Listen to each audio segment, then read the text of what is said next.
Wala pang alas 4 mga mare, hindi pa nag-a-alarm yung cellphone ko pero nagising na nga Narinig ako. ko kasi na may tunog nga yung hinga ni Ine. Maplema na naman nga kaya ayan, pinasangaban ko na muna. Di talaga ako nagpapawala ng gamot niya na panlagay nga dito sa pasangab niya. Kasi madalas talaga nagkakaroon nga siya ng hala. Na normal na nga sa mga may mga cerebral palsy. Anyway mga mare, pinasangaban ko lang naman si Ining tapos tumambay lang kami saglit kasi maaga pa naman para magluto. Nung nag-alas 5, saka lang ako nag-umpisa sa pagluluto gawa ng masyadong maaga naman kung alas 4:30 ako magluluto. Simple lang naman tong uulamin ni Mister. Dahil napaibig nga daw siya sa tortang sardinas kaya naman ayan, yan yung ating lulutuin para sa kanyang baon. So bale lalagyan ko din nga pala yan ng pinong sibuyas, bawang, saka ng kamatis. At 2 piraso nga palang sardinas yung ating lulutuin. Syempre maglalagay din ako ng kamatis kasi mas masarap kapag may kamatis. Bangus steak kasi sana talaga yung aking lulutuin. Pero dahil ito ang cravings ni Mister, ito na muna yung niluto ko.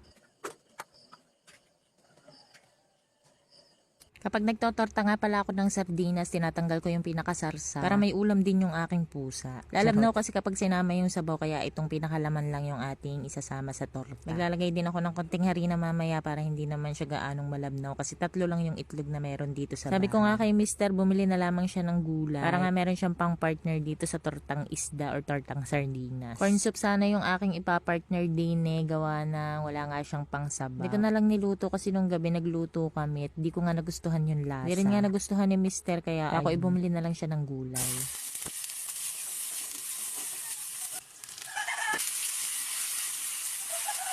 Nung nalusag-lusag na nga yung kamatis, saka ko siya inilagay dito sa itlog na may sardinas. At saka ko pa lang yung lalagyan ng mga pampalasa. Kaya ba mga mare, nag-uulam din ba kayo ng ganito?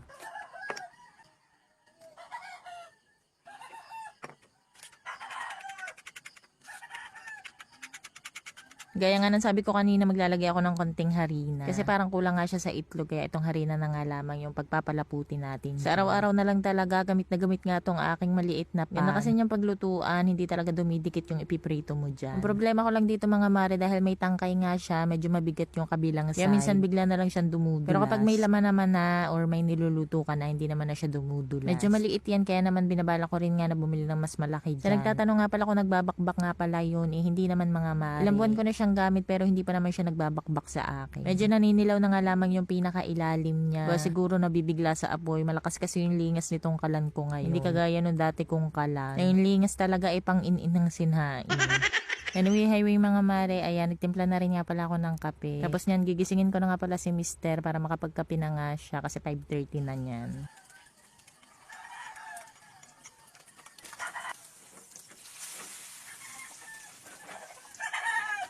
Bali itong kay Mister, pabuo nga pala yung pagkaprito ko dyan. May 2 ganyang kalaki yung papabaon ko sa kanya. Tapos yung matitira i-scramble ko na nga lamang. Mas bet ko kasi kainin kapag ka nga nakascramble. Ay nga pala mga mare, meron na ulit stock nitong kalan ko ha sa mga naghahanap ng link. Maglalagay ako sa comment section or sa yellow basket ko. Kasi halos 1 buwan din nga na walang stock si seller. At grabe, meron na din yung mga nag-PPM sa akin na tumihingi nga ng link. Pero wala nga ako maibigay. Pero ngayon nga meron na mga mare. Kaya naman i-go nyo na yan, mag-check out na kayo para naman maganda na rin nga yung lutuan nyo. Ay siya, paano ba yan? Hanggang dito na lamang muna. Bukas ulit. Bye!